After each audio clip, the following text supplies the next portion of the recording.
Hi folks, I'm Joe. This is Same Name Different Game, and if you haven't noticed, there is a brand new Streets of Rage out. For fans of Sega and fans of beat-em-ups, and people like me who are fans of both, it was a long time coming. A 26-year wait since Streets of Rage 3. Which means that this is the perfect time for me to talk about the best game in the series, Streets of Rage 2. The one that 4 feels like it is most closely attempting to imitate. I'm all about it, so let's not waste any time and jump right in with a little history. Streets of Rage, known in Japan as Bare Knuckle, hit the Genesis in the summer of 1991. Exact dates are hard to pin down, of course, but magazines and reports of the time indicate it was very close to the US release of the Super NES in August of that year, which also means it was close to the release of Capcom's port of Final Fight to that system. I've been over that port more than once in different contexts, but let's just say that Streets of Rage was a statement on Sega's part, including all the things the 16-bit port of Final Fight did not. As the 16-bit console wars were heating up, particularly in Europe and North America, Sega knew they had a bona fide hit on their hands. Streets of Rage not only made a critical splash, winning praise and awards from the gaming press of the time, but was also a commercial smash, seeing multiple reprints. In the US as a Sega classic, in Australia as part of the Sega Gold line, and in multiple territories as part of the Sega 6-pack, known some places as the Mega 6 Volume 3, a compilation cart containing 6 early hits on the system. It also came packed in with some Sega CD systems on the Sega Classics Arcade compilation. On the heels of one-upping the Nintendo, Capcom, tag team, Sega did the only thing they could do. Make another one, and make it even better. Production on Streets of Rage 2 started very soon after the original game was completed, and while the first game was developed by an internal team at Sega, this time the reins were handed to Ancient, a company owned by Ayano and Yuzo Koshiro, siblings who had already been working closely with Sega by this point, as they had handled the Master System and Game Gear ports of Sonic the Hedgehog. But now, they were ready to move on to Sega's 16-bit monster. At just 22 years of age, Ayano Koshiro was the main graphic designer and for all intents and purposes, the director of Streets of Rage 2. She designed the stages, the new characters, almost everything, and acted as liaison with Sega to boot. All of Ancient was loving the Genesis hardware with this first project on the platform, and when asked in a 2015 interview, translated by Shmuplations, she said her favorite thing about the Genesis was the higher pixel resolution, also the speed, how snappy everything felt. Programmers have told me there's not really that much of a speed difference between the Super NES and Genesis, but it just felt faster to me, almost lighter. And her brother Yuzo? Well, I don't think he needs any introduction to the people who watch this show. Yuzo Koshiro was of course the man responsible for the soundtrack of the original Streets of Rage. Some of the best beats, if not the very best, ever committed to a piece of 16-bit hardware. And he was ready for another go-round with it. In the 1993 interview, also translated by Shmuplations, when asked about his influences for the Streets of Rage 2 soundtrack, he said, I started writing the music last spring, which was right around the time The Orb was coming to Japan, and everyone, myself included, was super excited about that. I was listening to Prodigy and Eon too, stuff with weird lyrics. So with Sega's blessings and a little bit of oversight, the Koshiro siblings and Ancient set about making one of the greatest games of the 4th generation. Say it with me, the platonic ideal of a sequel. More of everything in a bigger package. Released in January of 1993 in North America, Japan, and Europe, we're talking Streets of Rage 2 on the Sega Genesis. This section is going to be another one of those where I just gush about the game, so you'll have to indulge me a bit. Streets of Rage 2 is a nearly perfect game in a genre that few will say produces nearly perfect games with any degree of regularity: the belt-scrolling beat-em-up. But even those who say the genre gets dull after 15 minutes cannot deny how great Streets of Rage 2 is, regularly appearing on best of lists for both its platform and genre. And it makes sense. In a competitive genre during the peak of its popularity, Sega and Ancient clearly felt they had something to prove here.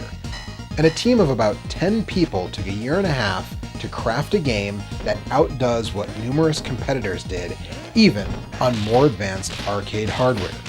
Even arcade games I enjoy, like Captain America and the Avengers, or The Punisher, both of which got okay ports to the Genesis, cannot hold a candle to Streets of Rage 2.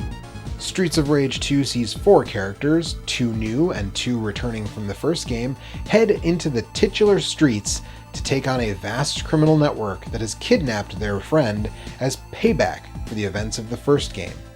Yes, Adam Hunter, who filled the role of the tank character in the first game, has been abducted by Mr. X, apparently having survived his thrashing at the end of the prior outing, and Axel Stone and Blaze Fielding enlist Adam's younger brother Sammy, aka Skate, as well as their pro wrestling friend Max Thunder, to give the criminal syndicate another beating and save Adam. While Final Fight certainly created a template with Hagar, Guy, and Cody in the roles of Tank, Speedy, and Balanced, which Streets of Rage followed to a degree, the 4 characters of SOR2 expand this idea to have Max as the tank and Skate filling that Speedy role, but now Axel and Blaze subtly take on balance, with Blaze being the truly balanced character and Axel trading a little bit of jump height for better technique. As a result, all 4 characters play differently from each other, which is exactly what you want in a game like this. Max can jump and throw enemies for huge damage, Skate is the only one who can dash, and so on. Each character also has a fairly large suite of moves. Double tapping a direction, then hitting attack gives each character a unique maneuver, from Max's slide to the most iconic of them, Axel's Grand Upper! Characters all have 3 jumping attacks, 1 for neutral jumps, 1 for moving jumps, and 1 if you hold down while jumping and hitting attack. Here we also see the removal of the police car specials from the first Streets of Rage. While using a special move to have a cop car pull up and nuke your enemies was visually cool, it also stopped the action dead in its tracks. So this time, each character has 2 powerful attacks in exchange for a bit of health. Pressing the special button while stationary produces a multi-directional attack to get you out of trouble if you're surrounded. Pressing it while holding a direction will produce a special move that goes in that direction. The stages also get a big upgrade here. While the first game had levels that really kept the urban atmosphere, streets, a large bridge, a factory, a beach with a city behind it, this game goes a bit more afield. While we still see streets and a bridge as the first 2 levels, Stage 3 is an amusement park with a pirate attraction and an H.R. Geiger-themed haunted house attraction. Stage 4 is a baseball stadium where signs encourage you to do baseball, and you ride a secret elevator on the pitcher's mound to face the Ultimate Warrior. Stage 5 is a boat to the Syndicate's island hideout. Stage 6 starts on a beach but quickly leads to a heavily forested road to that hideout. Stage 7 is a factory in the base of the hideout, and then a platform elevator up towards the penthouse. Stage 8 is Mr. X's Fancy Pants penthouse itself, along with another elevator ride up to his personal chamber, where you face his right-hand goon Shiva before taking down the man himself once again. The game looks great for all 8 of those stages too, and of course, as everybody knows and has been well established, sounds great too. But what really, truly makes this game an all-timer, as with most all-timers, is how great it feels to play. In my estimation, a good brawler, belt-scrolling or otherwise, makes the player feel like Bruce Lee taking down a whole boatload of bad guys while barely breaking a sweat. but also makes you earn that feeling. If it's too easy for the player, it won't feel rewarding. And like many games of the time, Streets of Rage does offer several difficulty levels to serve that need. Once you've hit on the difficulty that feels the right amount of challenging for you, while still delivering that satisfaction of taking down a bunch of goons single-handedly, that's where Streets of Rage 2 hits its stride. Part of that is the number of techniques at your disposal. Different throws, your standard combo, your multiple specials that are optimal for getting out of a jam.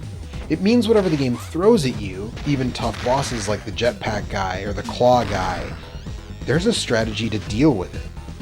And peppered throughout are weapons, fantastic equalizers, especially the pipe and the katana, which offer a ton of reach and power. And the attention to detail here is on point, with Max, the strongest character, swinging that pipe almost effortlessly. But Skate, the physically weakest character, sees a bit of lag in his attack with it. Similarly, Blaze has a unique double stab with the knife. It's this masterful balance of having deep combat, but not so deep that it loses the pick up and play appeal the genre is known for.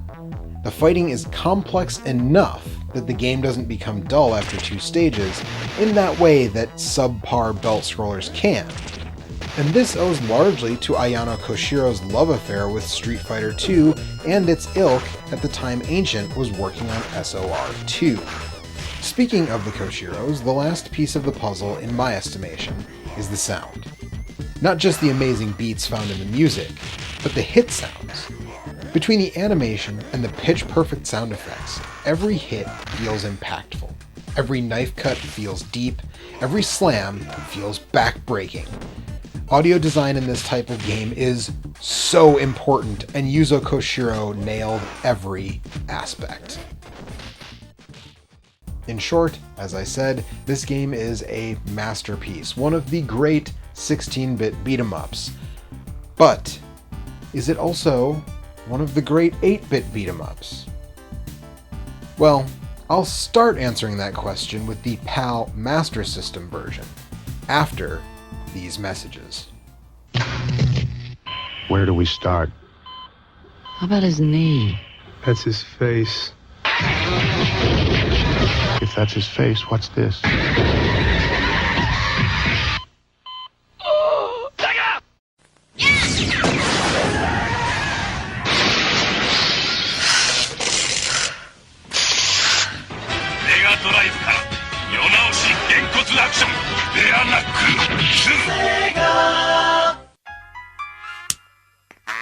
Young Bobby Engels has a problem.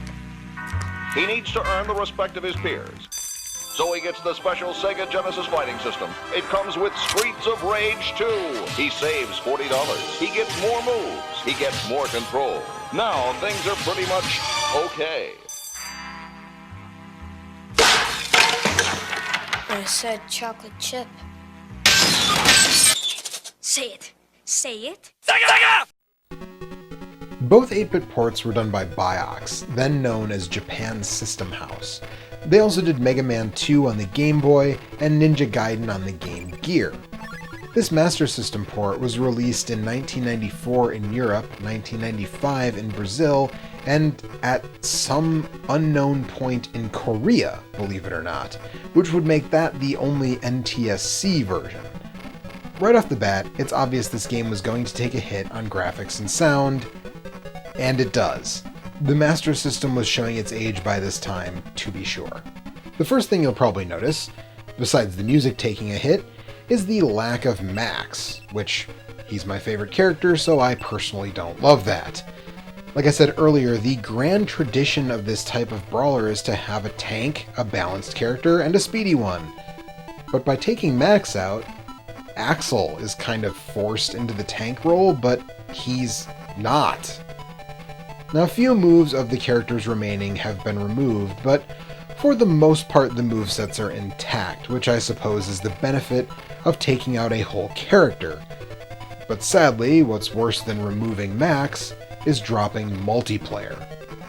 That's right, like the Super NES port of Final Fight and the NES port of Double Dragon, you're hitting these angry roads all by your lonesome this time. while I'm talking about upsetting things, if you remember 6 years ago when I looked at the original Streets of Rage on the Master System, you might recall that one of my big complaints is that it was too easy. Well, Japan System House apparently wanted to correct Sega's mistake because their port of the sequel to the Master System is absurdly difficult. Enemies can completely stunlock you, resulting in certain death, which, hey, that's one way to make them a threat when only 2 can be on screen at a time, but it feels cheap. What also feels cheap is how bad the player character's hit detection is. I lost track of how many times I swung at an enemy and missed, and without moving, they retaliated and I got knocked down. Adding to the frustration are bad controls, by which I mean generally unresponsive, but also not well thought out. With only 2 buttons on the Master System pad, one special attack is now mapped to holding left or right while hitting jump and attack together. If the D-pad is neutral, you do your back attack as you would in the Genesis game when hitting jump and attack at the same time. But that second special move? No idea, honestly. I did it on accident a couple times, but I can't find a manual scan or anything that tells me how. I couldn't repeat them consistently no matter what. But there is some reprieve. The game is shorter. It cuts out 2 stages. Well, in reality, it cuts out more than that because it completely changes some of them, but it has 2 fewer stages total. The bridge, the amusement park, and the baseball stadium are now gone, as is the outside approach to Mr. X's Fortress, Stage 6 of the Genesis game. Here we have the streets, which lead to more streets in Stage 2, and then a warehouse, which leads to more warehouse in Stage 3. Then a fight on top of a subway train, I guess this is, which is fine, but it lacks the visual appeal of the funhouse or the baseball diamond. That stage ends on a wharf for some reason, which then puts us back on track. The ship, the factory, and the elevator to Mr. X's penthouse. The bosses are also shuffled around here with several removed. Stage 2 now ends in the boss area from Stage 4 of the Genesis game, but rather than face the Jim Hellwig wannabe, you fight the Claw guy who waits at the end of Stage 3 in the Genesis game. Store brand Ultimate Warrior never shows up in this version, oddly enough, but Jetpack Guy is bumped into Stage 3, and all of this just feels weird. Like, if Jetpack Guy is still a boss in this game, why not put him in Stage 2 where he was originally in the Genesis version? At any rate, Stages 1, 4, and 6 are the only ones with the correct bosses, and the rest are moved around, if not outright deleted. Overall, the game is just a frustrating mess. It feels like it was rushed, which seems strange since it was the final version released, but I can't think of another really good explanation, and that might have you concerned for the other 8-bit version on the Sega Game Gear, because it was also ported by Japan System House. Well, let's talk about that. Released about 6 months after the Genesis version, in the summer of 1993 worldwide, the Game Gear version was, as mentioned, also developed by Japan's System House, but the credits show completely different teams for this and the Master System, with the exception of sound. Planning and programming have 0 overlap. Of course, it's 1993, so they're all pseudonyms, which means we don't know who any of these people actually are. But one thing's clear, the Game Gear team did a better job. Whether that's down to more resources, more time, or just the fact that despite their many similarities, the Game Gear is a more powerful piece of hardware than the Master System, the portable 8-bit version is considerably more playable than the home 8-bit version. It even includes co-op, though I can't show you that because I lack a second Game Gear and second copy of this game, but that is one huge step up from the Master System interpretation. Max, sadly, is still gone, and a few moves have been lost here. The most noticeable one for me was that there's only one jumping attack per character now. But most of the throws and all of the specials and even some new techniques are here. That's right. Like some other games in the series, but no other version of 2, this game includes star attacks. Here, they're executed by holding down the attack button until your character goes into a crouch. These expendable attacks do a lot of damage, and Blaze and Skate are able to clear the screen with them. Axel's is directional, but it's also the most powerful. But even more important than adding a new special attack, the controls work. Yes, some stuff has changed, because there are still only 2 action buttons on a Game Gear, but with responsive controls, it's much more manageable to take on the Syndicate. Obviously, the graphics here take a hit with the reduced screen resolution of the Game Gear, but the increased color palette over what the Master System offered allows them to pop, which is great because, while once again we only have 6 stages, the amusement park is back, though split into 2 levels, with the pirate ship and the alien haunted house being separate. But it's the increased color palette that helps these stages look so different from the others, while the Master System port got quite tedious with all the streets and warehouses, underground. You may recall that when I talked about the Master System port of the first Streets of Rage, I mentioned an exclusive boss in that game. Well, with the sequel, that weird honor goes to the Game Gear port. At the end of the Haunted House stage, rather than face Ninja Freddy Krueger of the Genesis game, you fight a predator. In fact, this is so close I'm kinda shocked Fox didn't take legal action. That is 100%, unmistakably, the Predator. It turns invisible, it uses a triangle-shaped laser sight. I mean, just look at it. So, yes, some bosses, including Not Ultimate Warrior, are still missing. But this one feels more faithful to the original game than the SMS interpretation. While the bridge, baseball stadium, and approach to the fortress are all still missing, the better visuals, better sound, and most importantly, better controls make this a worthy port. These days, it's not a substitute for the Genesis version, which is available pretty much anywhere you would want to play it in the modern era.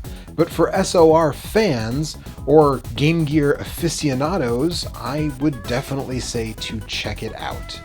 And now, let's do like we always do and take a look and a listen side by side.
It's very clear here that the Genesis original wins the aesthetic battle all round, but it merits mentioning that the Game Gear does an admirable job on all fronts, and even the SMS music isn't bad.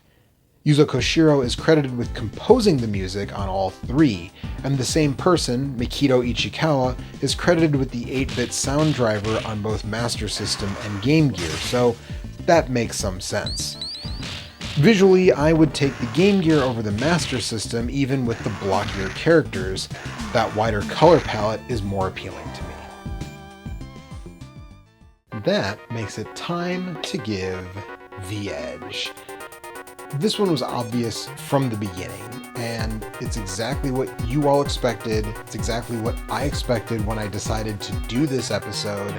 It's what the common wisdom dictates in this case. Streets of Rage 2 on the Sega Genesis is an unimpeachable classic.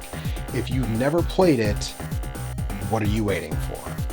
And if you want to play it, well, it's really super available currently. If you have any system from the current generation of hardware, or any system from the prior generation of hardware, or at least a couple systems from the generation before that of hardware, you can get this one.